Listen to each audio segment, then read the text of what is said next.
Friends, I am very happy to come here this evening along with Swami Prabodhananda and a doctor devotee to address this gathering this evening and return back to San Francisco at night for other programs tomorrow. Behind me is a travel of nearly 40 days in Australia, Fiji, Manila and Japan. Everywhere, great interest in Vedanta, in spiritual life, various sections of people. Just in Manila, I was the guest of the International Rice Research Institute, a very famous institute, the Director General. He arranged a meeting of scientists, and apart from the lecture, questions from various sections. And after questioning, answering, they go to tea. Again questions there. Then a dinner. Again questions. Tremendous interest. And all positive. All the scientists felt science without spiritual life has no meaning. I was very happy to see this response of a scientific community to the message of spirituality. In Japan also, remarkable response from the public, Japanese and a few Indians, to the great message of Sri Ramakrishna Vedanta. In Australia, a TV program, All Australia TV program on the subject of spiritual life. Roy Martin Show, it is called. Everybody looks to it. Just 12 minutes. The wonderful response. I could feel the impact of it when I came to the airport to go to Fiji. A young American, hardly 20, 22, came towards me. Excuse me. Yes, I turned. Are you the person who spoke on the television that day? Yes. Oh, it was wonderful. It was wonderful. Saying this, he was flying to Los Angeles. So I could see the receptivity of people to the spiritual message. So today's subject, Swamiji has chosen, spiritual life. There is a lot of confusion on the subject of spiritual life, especially among the intellectuals and a large section of the international scientific community. I came to know the presence of this confusion when I was invited to attend a symposium on the definition of health by the World Health Organization. That was organized in Bangalore 2 years ago in the All India Institute of Mental Health and Neurosciences. Several people belonging to the WHO, World Health Organization, felt the need for including spiritual in the definition of health. When it was formed after the Second World War, they had given a definition which said physical, mental and social well-being of man is health. That's the definition. They felt conditions in the world are such, the most important aspect of health is spiritual. That must be included there. So somebody brought a resolution at the Geneva conference. It was voted down, largely by socialist countries. And the reason was, they thought they are going to introduce some ghostology into a scientific conference. Because spirit means ghost. That was the idea. Spirit catching, planchet writing. This is what people understood by the word spirit. So spiritual is dangerous. We don't want. So they were thrown out. That was some years ago. Then they turned to India. You just give us a proper definition of spiritual which can be acceptable to a scientific community.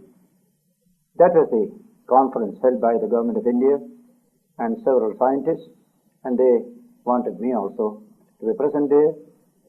I explained for about 2 hours what spiritual means. Everybody was unanimous. This must be included. That's the main problem of modern man.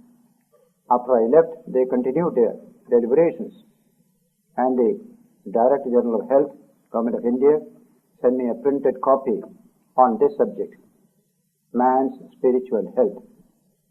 That book is there. So it is good for us to know what is this thing called spiritual health. We have a body, and we are conscious of it as soon as we are born. So bodily life we understand. Then we have intellectual dimension.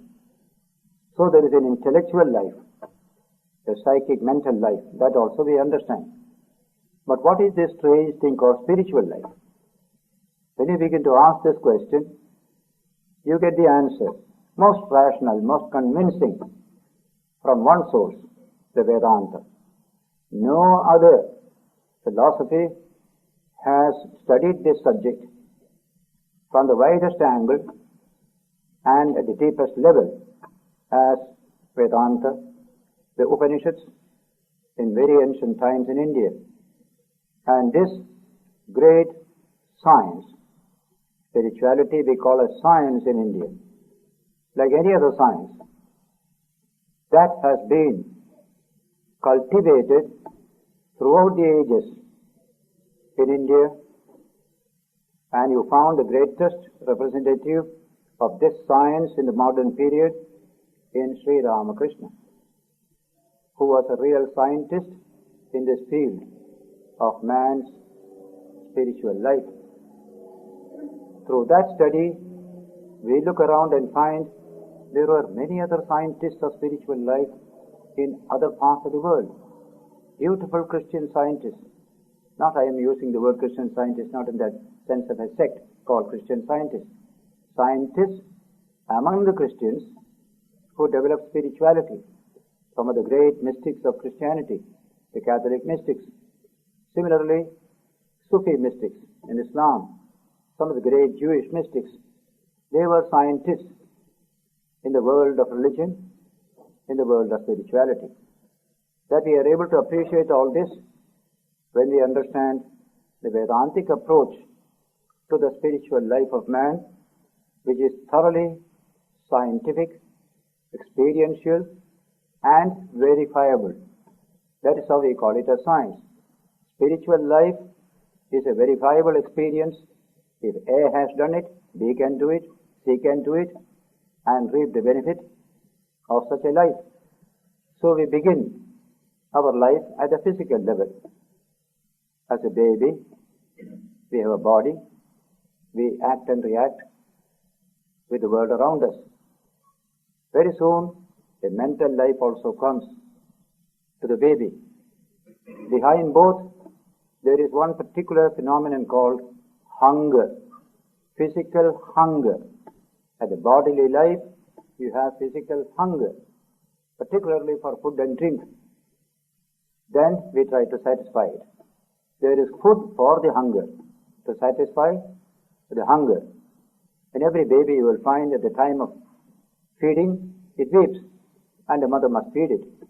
Then it is satisfied. So hunger and corresponding food. And very soon, the baby also begins to experience another hunger, hunger for knowledge. So it seeks knowledge. First in a very elementary way from the parental environment, later on in a more concentrated way by going to school and college and university. Therefore there is intellectual hunger and there is intellectual food to satisfy that hunger. Between these two, we can see a specificity with regard to hunger and its food. The physical hunger cannot be satisfied by intellectual food. Intellectual hunger cannot be satisfied by physical food. Each wants its own food to satisfy the hunger. These two are understood, especially in modern times, very well. And we have every provision to satisfy physical hunger, all the sensate hungers we have, apart from merely food and drink, and then intellectual hunger. We have got plenty of knowledge, explosion of knowledge. Then what is this spiritual hunger? Is there such a thing as spiritual hunger? When you study this subject like a science, you find wonderful answers coming. All of you have come here, leaving aside many other engagements, many other pleasures and comforts. What is the impulse behind that coming here? You ask that question. Some sort of an impulse, not intellectual, not physical, something other than these two. Vedanta said, in every human being, there is a spiritual core that doesn't assert in the beginning. It asserts at a particular time when the body and mind becomes mature. Even some of the physical hungers do not mature at the beginning. They come in course of time. But the first physical hunger comes at birth itself. The baby gets that hunger for food. Other sensory hungers have to wait for a certain maturity of the physical system. Similarly, the spiritual hunger doesn't come in the very beginning. After we experience the various hungers and foods at the two levels, physical and intellectual, a certain stage comes when a strange hunger begins to assail the human being. That strange hunger, we call it spiritual, because it is not genetic, because it is not physical, because it is not merely intellectual. These two we have already fulfilled. But some strange hunger, in fact you can use the word not this hunger, a hunger which cannot be specified, and yet it is there. Something is missing. I have this, but something is missing. That's how you have a strange feeling when you become spiritually awakened the first time. Something is missing. I want to search for that something. We don't know what exactly it is. So this is how spiritual hunger sets in every human being at some time or the other. And at present in our civilization, this is a very tremendous experience, a spiritual hunger.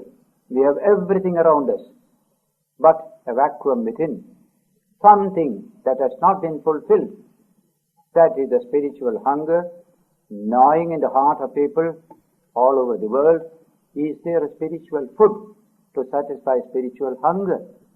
If I am spiritually hungry and somebody gives me a good feast, nice food, I said, no, I don't want it. Somebody gives me intellectual food, plenty of knowledge and big books, no, I want something that can fulfill this hunger. Is there such a thing? Is there an object which can fulfill the spiritual hunger of man? What religions promise as God? Is God true? Is there such a reality called the divine? We are all full of doubt on this question in this modern period. In fact, God is dead is a big slogan we had in this country 15 years ago through a big article in the Time magazine. God is dead. Then what's the meaning of spiritual hunger? Go and plunge into the other hungers. Satisfy yourself with other foods. Why run after this wild goose chase? In fact, Julian Huxley, in one of his books, had said, a biologist, that that particular God preached by theology appears to be the fast fading smile of a cosmic Cheshire cat. That's the language he has used. The fast fading smile of a cosmic Cheshire cat. so that God has no status today. And yet people are hungry for something other than physical, other than intellectual. It is there the great contribution of Vedanta comes in. Vedanta doesn't speak of a God sitting in the sky who one day created this world and we are going to meditate upon him because we don't know whether he exists there. Outside the cosmos, how can we know that such a person is there? So Vedanta never placed God outside the cosmos because that won't give us spiritual hunger. It can give us fear. A mighty God is sitting there. We are full of fear. That's all what we have till now. So fear has no place in the science of spirituality. The knowledge destroys fear. We have seen this world. We have studied this cosmos. We have thrown our searchlight everywhere. We don't find any God there. We can say that today, definitely. Even in humor, people put it when Khrushchev said in Russia, people say there is a God sitting in the sky, based on which people live a religious life. We wanted to know whether it is true. We send our astronauts first, go and search. The first batch returned said there is no God. We couldn't see anybody there. Khrushchev says we thought they were not quite sure, they didn't do it well. We sent a second set of astronauts. They also said there is no God there. So what has happened to man's spiritual life centered in a God sitting far away? That is the dilemma in which we are all living. There comes Vedanta to clear this dilemma. That this search for God here and there is an absolute futility. Search for God within you. There is some profound dimension within you. In this body-mind complex, there is a profound dimension. And this is not an information, not a mere opinion. It is a lived experience by the great sages. And they say you can also check up and verify for yourself. That is a wonderful idea, that this human being has a spiritual dimension over and above his physical and intellectual dimension. The depth dimension of man is essentially divine. That is the great Vedantic truth which came to this country through Swami Vivekananda at the Chicago Parliament of Religions. Ramarola mentions in his Life of Vivekananda, this was the main theme of all his speeches, both in the Parliament as well as outside for the 4 years he was here and in England, that there is a divine dimension in every one of us. That newborn baby has a physical dimension, has a mental dimension. We try to develop these two dimensions through food and education. It is a wonderful spiritual dimension, a divine spark hidden in every child. We have to help the child to manifest this also.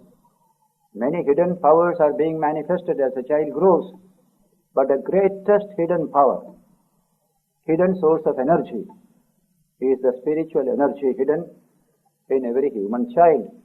There is a science about it. There is a technology by which it can be unfolded. This is how Vedanta places this subject before modern humanity.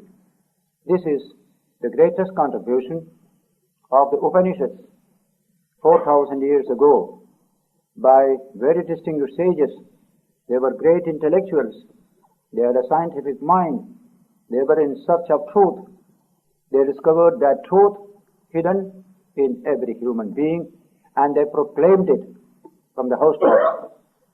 That is the great message of Vedanta which Swamiji brought to the West, which is now finding responsive echoes from hearts all over the world, including the communist countries. Swamiji referred to my visit to several communist countries. I was treated with the greatest love and respect in all these countries like Czechoslovakia, Poland, Yugoslavia, Cuba, Soviet Russia. I was a guest of the governments concerned. They organized my lectures. and the lecture at the Moscow State University on a subject which university prescribed for me, Vivekananda, his humanism. And when I spoke there, they could all follow simple English, no translation was needed. Scholars, scientists, deans, students, all were there. In the course of my lecture, I referred to various schools of humanism from the Greco-Roman times, modern scientific humanism. And I said there is a uniqueness in Vivekananda's humanism, and that is because he saw a divine spark behind every human being. That humanism becomes strengthened by that spiritual awareness, that feeling of oneness with all, and that infinite love and compassion that come out of that experience of the divine. When I finished the lecture, questions came, and the most important question was from a professor who asked this question. Communist, Marxist, intellectual. Swami, you referred to a divine spark in every human being. It's a wonderful idea.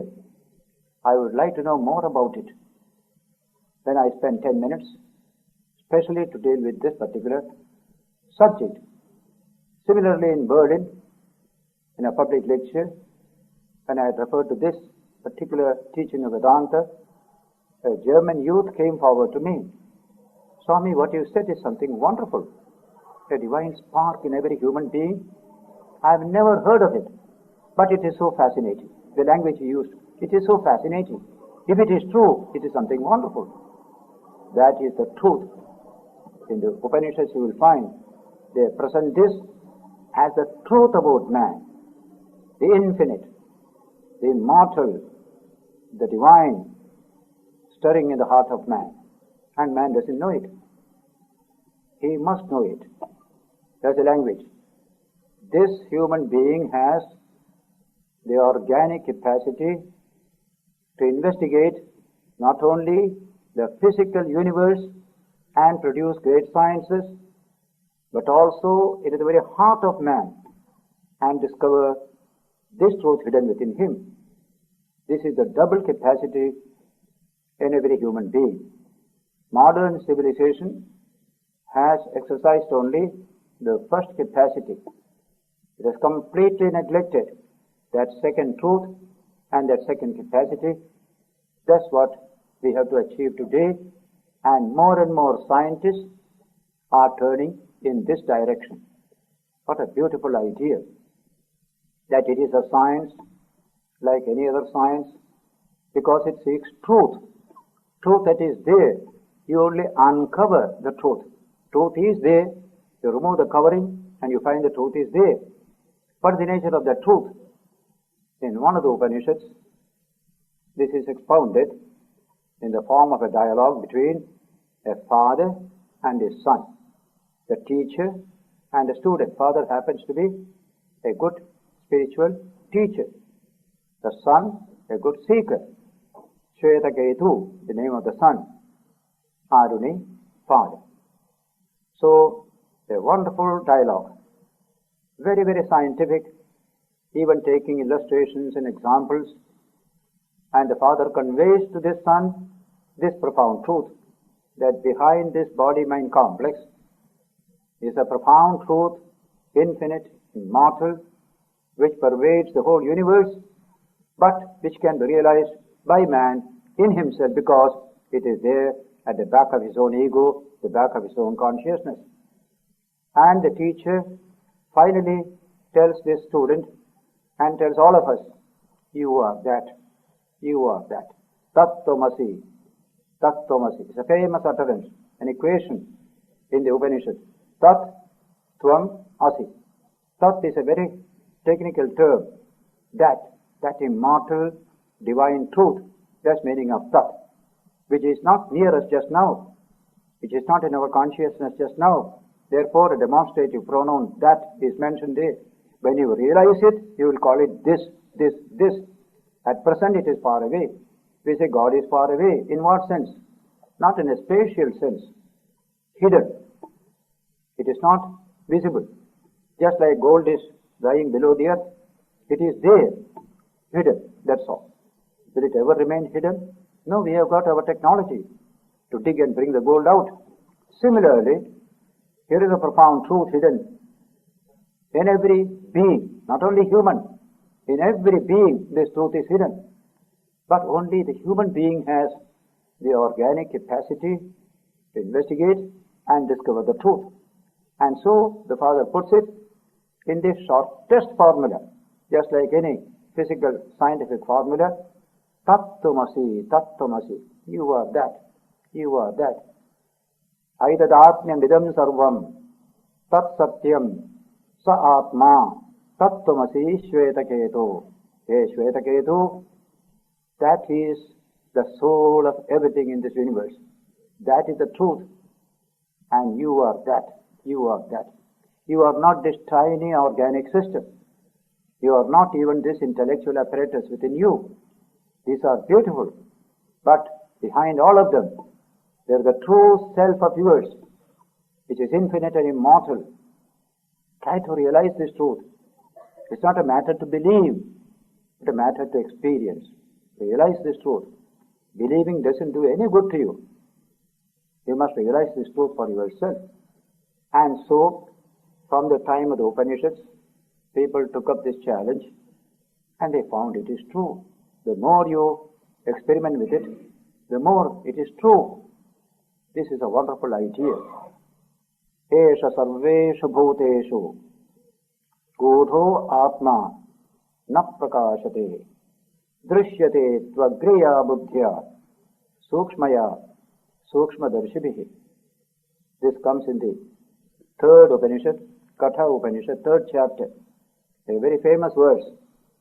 Every word here is scientifically framed. This infinite Atman is present in every being as a language, but hidden, Budho, not manifest to the senses. You can't see it with your eyes, you can't touch it with your hand, but it is hidden. Therefore, it is not manifest to everyday experience. How many things in a baby are lying hidden? How many energies are lying hidden? But as the baby grows physically, some of these physical possibilities become manifest. Sex awareness comes. 12, 13, 14, it find it. It was not there in the beginning. Similarly, many other possibilities lying hidden. But Vedanta said the greatest possibility lying hidden is this infinite Atman, the divine self, hidden in every human being. So, esha sarveshu bhuteshu, in all beings, mind you, animals, plants, and everything, the infinite is hidden. But they can't realize this truth. They are a function of nature. But man alone can take up this wonderful subject, investigate, discover the truth for oneself. So in the second line, the verse says, will it ever remain beyond our comprehension? Not at all. It will not always be hidden. You can discover what is hidden. That capacity you have, drishyate. How? By training this mind in a penetrating capacity. You have to penetrate so many obstacles. Then only you can realize this truth. Drishyate. Agriya buddhya. See the language used there. Agriya means pointed. Just like you take an iron, give it a nice point, then you can press it into walls here and there like a nail. If it is a blunt thing, you cannot go. Mind must be pointed. Agriya buddhya. How do you develop it? Sukshmaya. Very subtle the mind becomes. An average baby has got a very dull mind. Can't understand. Slowly it develops a subtle mind. It can understand subtle ideas, like abstract numbers. A child understands a little later. Beginning only concrete numbers and things he can understand. So the mind develops the capacity to grasp subtle, still more subtle, and finally the subtlest truth. That stage is this. When the mind becomes sufficiently pure and subtle and highly penetrating, it discovers this truth, penetrating all the mass of other elements that are obstructing the truth. Drishyate Tvagriya Buddhya Sukshmaya Sukshmadarshibhi. A scientist of today can easily utilize his own trained scientific mind to turn towards man, try to penetrate into man, and they are doing it. And they are coming slowly towards this profound truth which the sages discovered ages ago. Mind is a strange phenomenon which scientists are handling today. Many scientists have dismissed mind from their vocabulary. There is only the brain. There is no mind at all, because we can't see the mind. The brain we can see. The man is nothing but a brain, nothing but a nervous system, nothing but chemistry and physics. Such conclusions are there. We call it materialism today. As against it, other scientists find enough evidence to show that apart from this physical mechanism of the brain, there is something else. There is something else. We cannot verify it sensorily, but it is there without which these things cannot be understood. And so this subject of neurology, especially brain research, has yielded some clue to this truth. Here in Montreal Neurological Institute, we had a great neurologist who passed away 4 or 5 years ago, Wilder Penfield. He studied this subject. Is there anything other than the physical in man? Physical, we can all study, physiology, anatomy, many things we do. Earlier, Sir Charles Sherrington, the great British neurologist who really created modern neurology through his famous books, The Integrative Action of the Nervous System and Man on His Own Nature. There he speaks of mind, and he says, here is a wonderful phenomenon which is beyond sensory verification, and it will remain so forever. We can never sensorily verify the mind. That's the language he has used.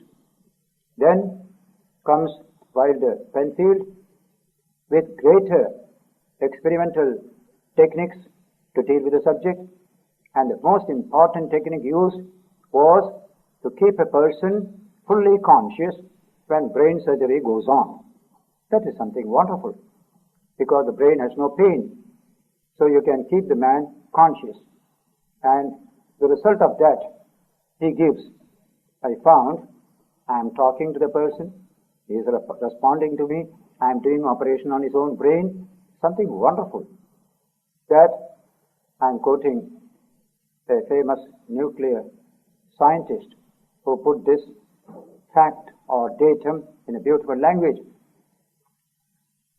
We are both actors and spectators in the great drama of existence. 2 words, actor and spectator. In Sanskrit we have beautiful terms for this, scientific terms, karta, kartru, and sakshi. We are acting, we are watching the acting. Some tremendous fact comes into view. This is said by our Wilder Penfield.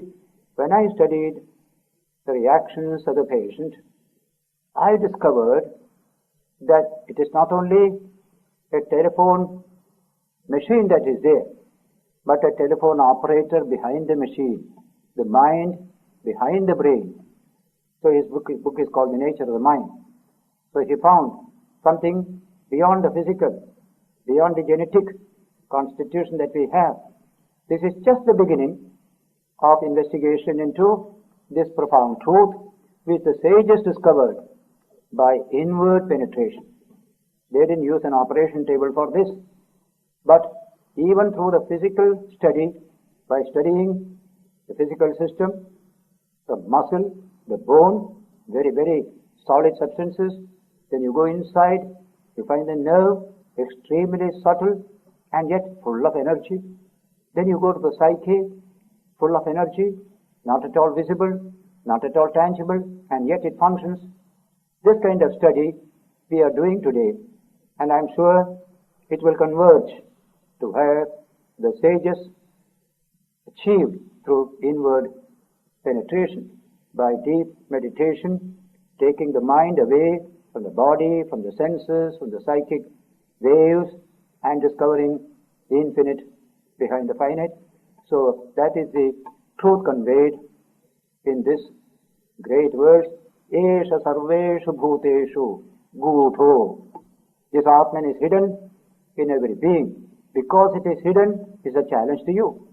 If gold is hidden somewhere in America, how many people will rush towards it to appropriate that gold? The last century we saw that wonderful experience here, gold rush. The price is very high. I am prepared to sacrifice everything, including my life. Many people died also in searching for gold. If a pure material stuff apart from you, you can stake your life to achieve it, how much more we should to search for that profound dimension within, which when it starts beckoning to you, can you keep quiet? You will rush into it, sacrifice everything. That is the madness that comes when man becomes spiritually awakened. Ramakrishna told his disciple Vivekananda Narendra, when he asked him, when Ramakrishna was in a God-intoxicated, God-seeking state, forgetting everything around him, Narendra asked him, how did you feel in that experience? What is the nature of that experience which you passed through? And he gave a beautiful illustration. My dear boy, suppose there is a thief imprisoned in one room, and in the next room there is a bag of gold, and the thief knows there is a bag of gold. Can he sleep? Will he not try every method to break through and take possession of that gold? That's what happened to me. I knew that behind this shadow show of life, there is a profound reality. I was fully convinced about it. I became restless with longing to achieve it. Here you have the highest level, what I referred to earlier, spiritual hunger, a real hunger. That hunger is slowly affecting more and more people in this modern age. We have plenty to satisfy physical hunger, plenty for intellectual hunger. In spite of all this, a nameless hunger is coming to humanity today. We call it spiritual because it is not genetically limited. It takes us beyond this genetic limitation. The spiritual is infinite. This genetic is limited here. But the real spiritual nature of man is infinite. It is one with all. In spiritual life, I am one with you, one with everybody. One infinite spiritual energy functioning through you and through the universe. That knowledge we are seeking today. Science is pointing in that direction. Many scientists. Infinite, it is one with all. In spiritual life, I am one with you, one with everybody. One infinite spiritual energy functioning through you and through the universe. That knowledge we are seeking today. Science is pointing in that direction. Many scientists are explicitly stating this truth. For example, man like Schrödinger, nuclear scientist, he says the profoundest truth about man is this Tattvamasi. You are that. You are that. Suppose I am depressed, I am weak, the doctor will come. Why are you depressed? That's not your true dimension. You are healthy and strong. Try to manifest your true nature. That's the language we use. So in all human weaknesses, we neglect one factor that is within, the source of infinite strength. That is the Atman, the divine, hidden in all beings. And today, there is a real search in this direction. Many other seekings we have done. The greatest search today is the search for the divine. So spiritual life looms large in human life today. What is that thing called spiritual life? What is its technique? How can we achieve it? Even scientists are eager to know this.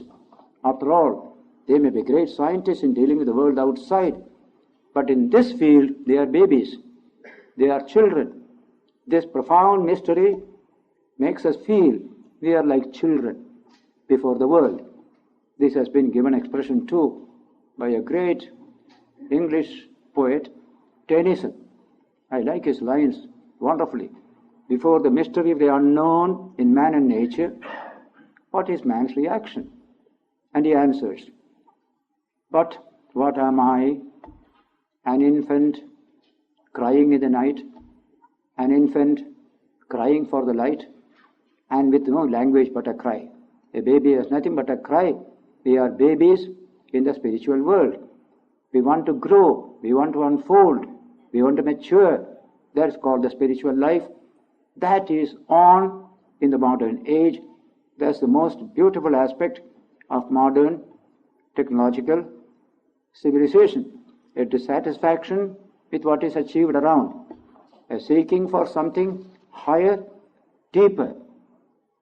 This is expressed by the great Shankaracharya, the profoundest philosopher of India of the 8th century AD, in a famous hymn. That hymn ends with a question. Every verse ends with a question. It's a wonderful language. Tatakim, tatakim, tatakim, tatakim. What next? What next? What else? What else? You have health, you have beauty, you have power. Still the heart will ask you, what next? What else? That question will come. You have got all the achievements of life, great position and other enjoyments. Still the heart will ask this question, what else? What else? Until you get this answer, this is my true nature. Tattvamasi, I must experience for myself. Then only all this questioning will go. I'll be established in my own true nature, in my own true dimension. That is the spiritual quest, which alone can lead to fulfillment. All values are spiritual. Even eating physical food, Vedanta sees as something spiritual. You are developing your body, you are evolving in a particular direction. So, from that point of view, everything is spiritual. It's a spiritual pilgrimage man is engaged in. No animal can have a spiritual pilgrimage, nor even a psychic pilgrimage. Its pilgrimage is encoded in its genetic system, and it only follows whatever the genetic code tells it. Man alone can go beyond the genetic code, beyond the genetic kind of dictation. He can be free. He can be free. And freedom is a spiritual value.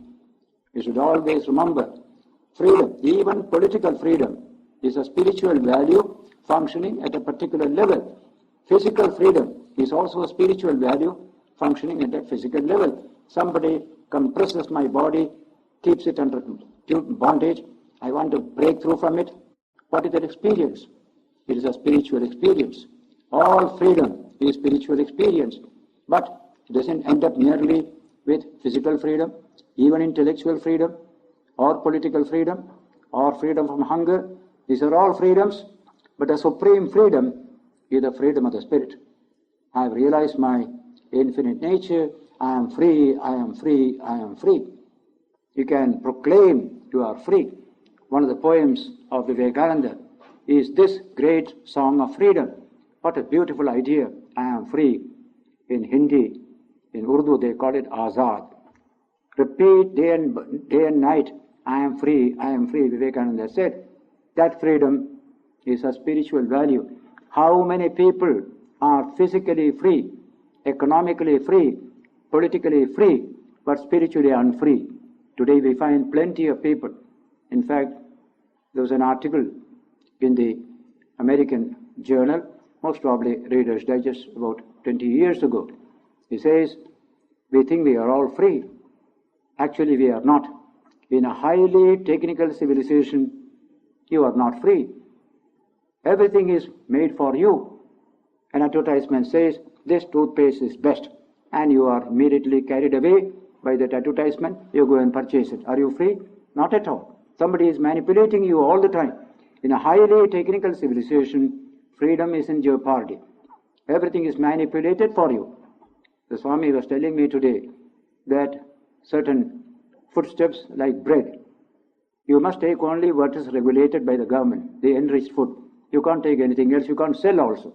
You are not free. Everything is given to you. So where is freedom? Freedom is a wonderful value. We all want to seek it. But there is more of regulation of my life by external forces than even we have in any kind of society. So it is a spiritual value. We can be unfree in a free political system. We can be free even in an unfree political system. I saw in India, when India was unfree under the British, there were more free people. A man like Gandhi was a free-minded person, though politically he was not free. In free India, there are so many unfree people, petty-minded, small. Where is freedom there? So this wonderful idea of freedom is a spiritual value. We must realize that spiritual freedom, that will come only not by having more food, more clothing, more gadgets, not at all. Realizing our true nature, I am free, I am free. Shuddha, Buddha, Mukta Subhava, Paramatman. That's my true nature. Shankaracharya said, ever pure, ever free, ever illumined self. That is my true nature. I must realize it. It's not a matter for belief. In Christian teaching, if a teacher tells you Jesus died on the cross, you just believe he came for you, then everything is okay. Vedanta will never say so. By simply believing that somebody did something for you, you can't be free.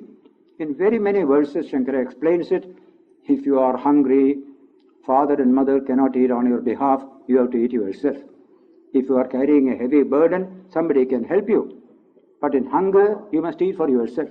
In matter of truth, you have to experience it yourself. Vastu Swarupam, I am quoting a famous verse from one of his famous books, Viveka Chudamani, crushed jewel of discrimination. English translation is there in the bookstall. Shankara says there, Vastu Swarupam Sputa Votha Chakshusha Svenaiva Vedyam Natu Panditena Chandra Swarupam Nija Chakshusaiva Jnadavyam Anyai Ravagamyate Kim. The nature of truth must be realized by every person for oneself, not through a proxy of another scholar on your behalf. The full moon rising in the eastern sky, if you want to enjoy it, go and look with your own eyes, then you will enjoy it. If somebody comes and describe it to you, you will never enjoy the beauty of that full moon. What a beautiful expression. Spirituality must be realized by everyone for oneself. Vedanta adds that the birthright of every human being, that is your true nature. Only we neglect it. That neglect must end. And today, compulsive circumstances make us understand this truth. We can't neglect our spiritual nature anymore. We have become lost in the crowd, lost in the collectivity, lost in the technical debris of civilization. We have to rescue ourselves from that condition. So spiritual life and spiritual striving, spiritual realization are not academic, are not merely for talking. It is a striving and realization. At no time in human history has this become such a profound possibility of realization by the largest number of people as today. Decline of institutional religion, creedal religion, increase of questioning, these are all beautiful things for spiritual development. That is why, because spirituality is the very soul of a science of religion, India never suppressed questioning. Here it is creed, so they suppressed all questioning. If it is spirituality, the more you question, the better for you. Truth is not afraid of questioning. Truth shines better by investigation, by questioning. As we say in our mystical books, gold shines better when it is put through fire. The more it passes through fire, the better for gold. Nothing is lost thereby. Similarly is truth. And so this spiritual life is approached like any other scientific investigation. We have, this subject is very vast, so I can only compress it for a short talk, but much more is there available in books, Vivekananda literature, Sri Ramakrishna's Gospel, my own book, The Message of the Upanishads, Eternal Values for a Changing Society, but I put it a little in a compressed form this evening. Science studies physical nature and discovers energies hidden in a piece of matter. The primitive man knew only combustion energy. Even that much later in his life. In the beginning, we never knew how to use fire. And so, one day fire was discovered. Then we became the possessor of a tremendous source of energy. We call it combustion. Burn fuel, you get energy. For thousands of years, that continued. In the last century, we found another source of energy, much more immense. That's called electricity. Within matter, there is a little source of energy that's called electricity. That revolutionized modern civilization in the last century. And in this century, science has gone still deeper into matter. And we are having nuclear energy, infinite energy from the piece of matter. It's a wonderful development in the external side. Just imagine the sages of India taking up a subject similar to this, but a different category, taking up the subject of man. Here, that newborn baby. They peered into the eyes of that baby, figuratively speaking, and discovered infinite sources of energy hidden in that baby. Not merely the little combustion energy in its muscle, not only its own intellectual energy, deeper still, but they found infinite energy of the Atman hidden in that child. And they devised a technique for bringing out this energy, just like as we have devised our various reactors to bring out this nuclear energy in a piece of matter. It is there they discovered various levels of energy in every human being, as science discovered various levels of energy in a piece of matter. Shankaracharya, commenting upon a great verse in that Kathopanishad, gives us a beautiful exposition of what you call the spectrum of energy resources hidden in every human being. The whole language is scientific, which you can check up and verify for yourself. I am quoting it in English, just the substance of what he has written. Human energy resources are organized on an ascending scale, see the language, on an ascending scale of subtlety, immensity, inwardness. 3 words: subtlety, immensity, inwardness. The Sanskrit is sukshma, mahantascha, pratyagatma bhutascha. The word subtle means sukshma in Sanskrit. Gross means sthula. This body is sthula. You can touch it. What you call, whatever yields to the sense of touch is called gross. So the body is gross. Then sukshma, subtle. Within this muscle, there is a tiny nerve fiber. Compared to the muscle, it is very small, more subtle in operation. Between these two, which contains more energy? The nerve fiber, not the muscle. Cut the muscle, nerve is dead. The muscle is dead. So what is sukshma or subtle contains more energy, immense. Mahantascha means that we have seen when energy is subtle, it is immense in range and power. Energy is gross, it is very ordinary. Within the human system, there is a gradation of energy. The most obvious energy is the muscle. And most people can see only that energy and say this is the greatest. I used to make fun sometimes when I address children. If a picture of Mahatma Gandhi or Jesus is placed in front of you, and also some of these great wrestlers, boxers like Muhammad Ali, 2 pictures are there. Ask children, who is greater? All of them will say Muhammad Ali is greater. What can they understand of the greatness of Mahatma Gandhi or of Jesus Christ? Here is something visible, tangible. He is the greatest hero for all little children. That's right. You can think only in a gross way. But the muscle is great. But behind the muscle is a tiny nerve fiber that contains all the energy of that muscle. It is subtle but immense and inward, truly your own self. That's the language. Truly your own self. Compared to the muscle, the nerve is truly your own self. What a wonderful idea. Go one step further. The psyche, not at all visible, not at all sensorily verifiable, and yet immense energy, that if the psyche breaks down, the muscle and the nerve are gone. They won't function at all. Psychic breakdown is an experience. We know how helpless a man becomes. I have seen a big professor, brilliant man, psychic breakdown. Like a baby, he sits helpless. What has happened to that energy? It has disappeared. It is there, but defunct, not at all available, somewhere hidden within. But he came out of it. After 6 months, he could conduct his work properly. So psyche contains more immense source of energy, is more subtle and more inward, more truly yourself. These are the three energies which we can now study with a certain measure of scientific accuracy. But Vedanta says the greatest energy resource lies beyond that psychic level. That's the Atman, the infinite, divine, hidden in every human being. We have psychic energy. An intellectual has plenty of psychic energy. But when something goes wrong with him, he breaks down. He has no strength. In fact, intellectuals break down more easily than ordinary people. They commit suicide more often than ordinary people.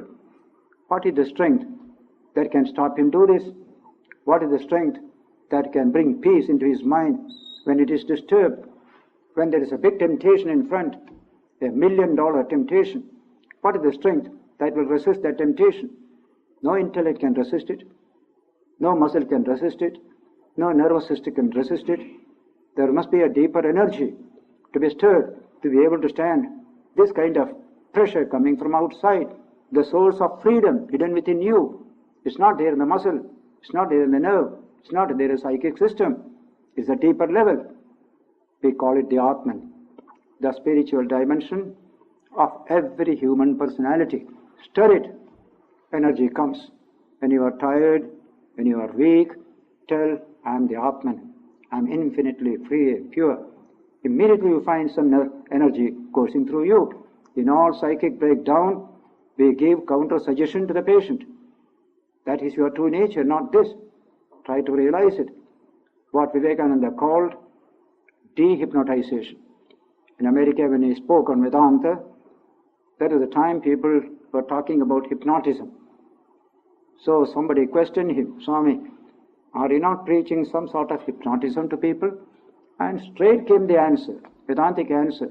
No, I am dehypnotizing you. You are already hypnotized. You are weak, you are small, you are white, you are black. All this hypnotism. You are the infinite Atman, Tattvamasi, that is your true nature. I am dehypnotizing you, he said. What a beautiful answer. When we are hypnotized, we are weak. Our freedom goes away. And today a political orator can hypnotize a whole audience. We are all hypnotized. How to be free? We are thought for, shaped by events, forces outside of ourselves. Wrote that Reader's Digest article. There's a great dangerous threat in the air, he said. Not from hydrogen bomb, but this social force that makes you an object among objects. Where is your freedom? Freedom of choice. You have lost it. A little spiritual life will bring about that experience of freedom, without which a highly technical civilization will be highly regulated civilization. You are only one item among items, because the spiritual freedom is completely lost thereby.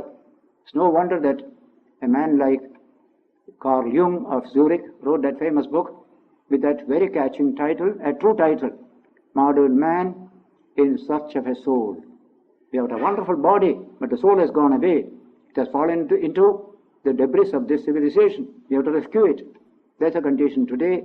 So the challenge of the modern age places this subject as a primary significance to man. We have achieved wonderful things, no doubt. But in the absence of this, all this becomes ashes in the mouth. With this will shine. With spiritual freedom, modern technical civilization will shine. Without it, it will be the enemy of mankind. We shall become an object among objects, our subjecthood, our being the self, that be completely ignored by this civilization. That's why spiritual life is not something far away, something academic, something we can postpone. We have to do it now itself. This spiritual development of man, in and through the life that we live, the work that we do in this world. That is what Sri Krishna taught in the Gita, the famous yoga of the Gita. In and through your work, you develop your spiritual strength, your spiritual quality. Tremendous resources come to you. Infinite resources come to you. They are hidden within you. And you can see it. Take, for example, as an illustration, whenever we eat food, we feel strong. When we don't eat food, we don't feel strong at all. Even the mind becomes weak when you starve, not only the body. Now, can we equate all human strength, that it is all nothing but transformation of food? It doesn't stand to reason. People who eat heavily, they are not always strong. They are often weak. People who eat very little, often very strong. I don't think Gandhi ate much. Jesus did not eat much. They were full of energy. Their energy was transforming the world itself for centuries together. Where from do they get that energy? Not from the muscle, not from the brain, but from a deeper source. There you can see the real functioning of spiritual energy. Similarly, when there is love in the heart, and love is a spiritual force, a spiritual quality, it's not something physical, it's not something intellectual. Wherever there is love, you can work hard without feeling tired. A spiritually motivated nurse can wait upon a patient the whole night without feeling tired. But suppose that spiritual motivation is not there, you begin to grumble all the time. Wherever there is spiritual strength, you don't grumble. Grumbling is like creaking of a door. Not enough oiling, therefore it creaks. So all those who grumble, they need a little spiritual oiling. Then there will be no grumbling. So the carrying comes only when you have spiritual strength. Otherwise you will be simply grumbling all through, full of confusion, full of weakness, and somehow like a donkey carrying a heavy load going on, you will be like this. Don't be like that, says Vedanta. Don't be like an animal carrying a heavy burden. That's not your nature. You are not a creature. You are free. That is the spiritual message of Vedanta. It doesn't speak of salvation. Somebody coming and salvaging you from here. Freedom is your birthright. It is your own true nature. That's why in that famous hymn on Nirvana, that divine perfection of man, Shankaracharya sings, Chidananda Rupa Shivoham, Shivoham. I am Shiva, of the nature of pure consciousness and bliss. That's my true nature. That is the nature of man. Today we need to incorporate this message into this highly efficient technical civilization. Something great will happen. A healthy society, healthy men and women. The word health needs that new definition. Mere physical, mental, social well-being is not enough. Spiritual well-being also is necessary. Calm, peaceful, doing heavy work without any fuss. Whenever there is fuss, there is some spiritual weakness. If a person is fussy while working, something is wrong. A fussy machine is wrong. A fussy old motor car is wrong. We want a new type of motor car which doesn't make any noise at all, because there's tremendous energy within. So behind the muscular, behind the intellectual, there's enormous energy. When that starts flowing a little into life, all fuss goes away. Cheerfulness comes. Capacity to love comes. Heavy burdens are carried with a lightness. That is a wonderful idea. Now this is a thing which can be realized by every human being by effort and struggle. As there is a science and technique of physical nature, there is a science and technique of human nature.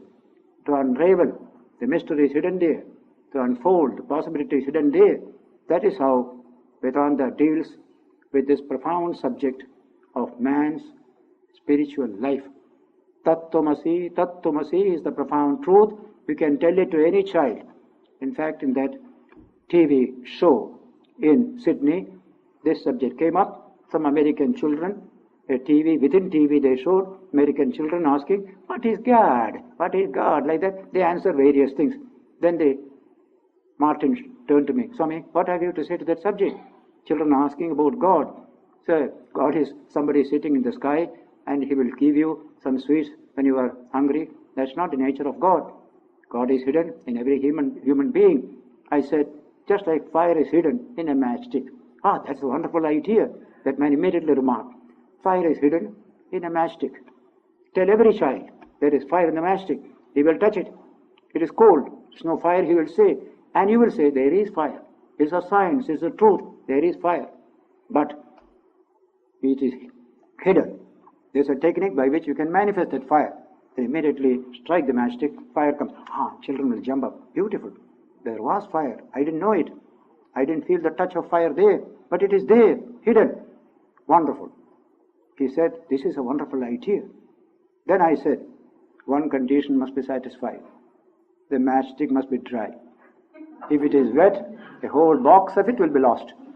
The mind must be in a particular condition to manifest this divine nature. It must not be under the thraldom of man's sensory system. See the language. If the mind is under the thraldom of man's sensory system, it is like a wet matchstick. This fire won't come. It must be free. It must be truly mind in its best sense. That's the meaning of what Jesus said. Blessed are the pure in heart, for they shall see God. Not simply believe. What a beautiful idea.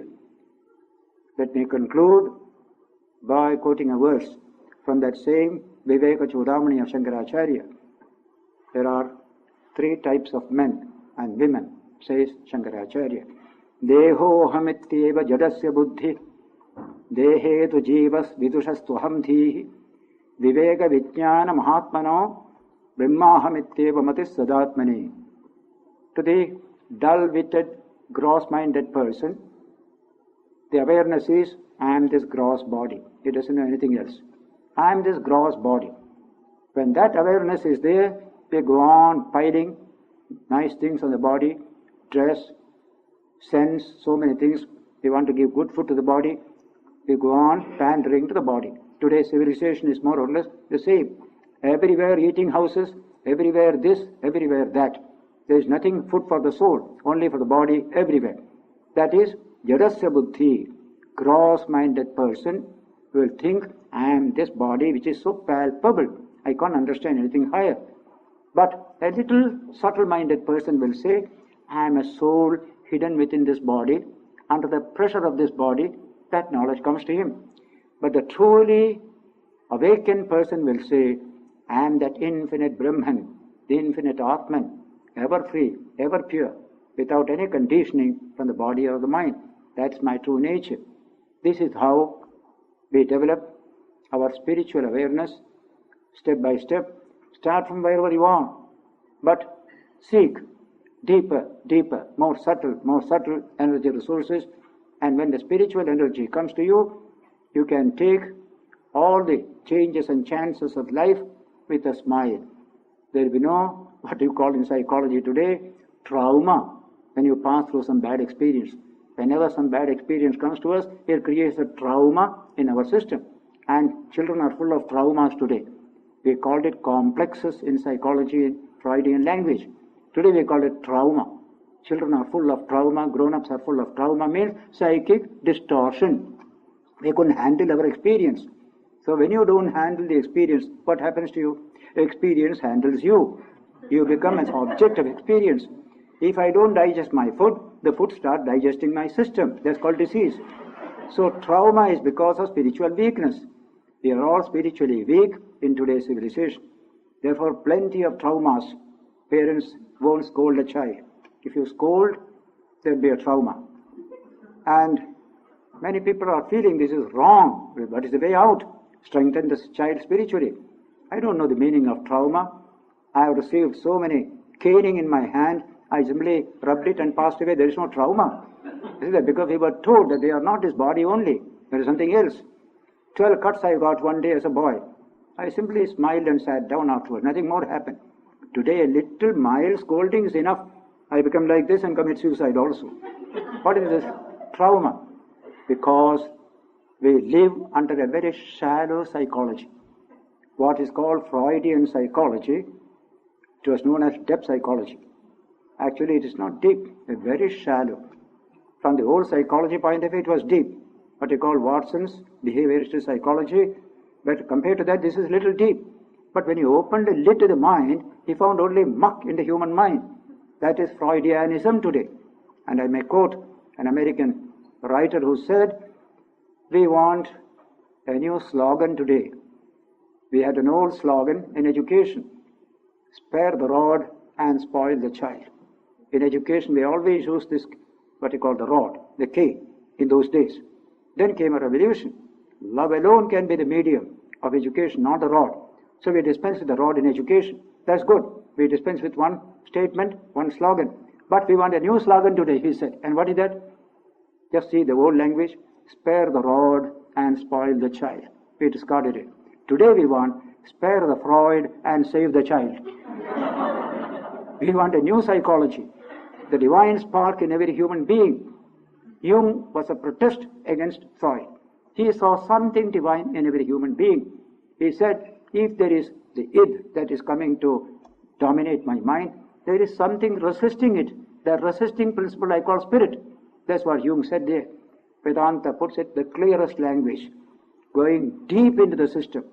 And then comes that great truth, Tattvamasi, Tattvamasi. You are that infinite Atman, ever pure, ever free. All infection can affect only the body, the senses, and the mind. It can never affect the Atman. The Atman is never infected. The only purest part of your system is the Atman.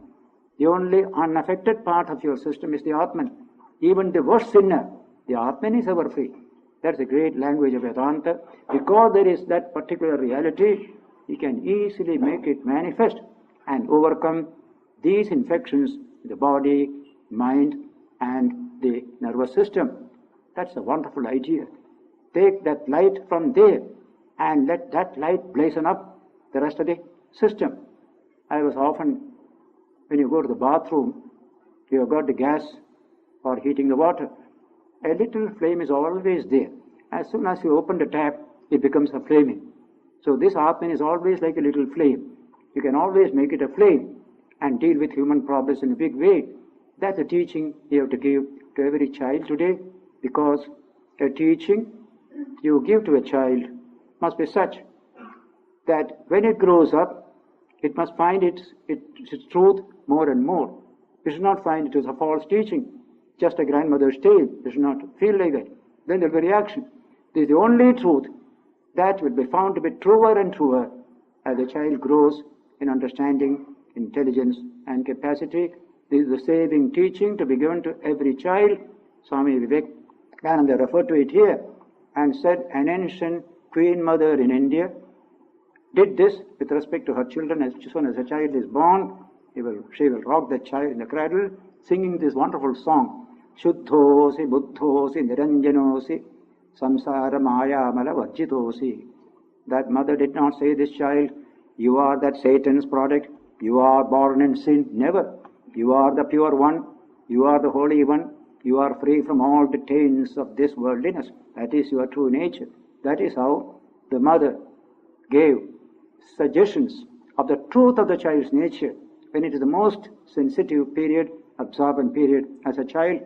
That's the teaching our children need today, so that our beautiful angelic children, who are angels up to 12, after 12 something happens to some of them. Why should it happen? Let them continue to be angels. They are all angels up to 12. I have seen all over the world. Beautiful.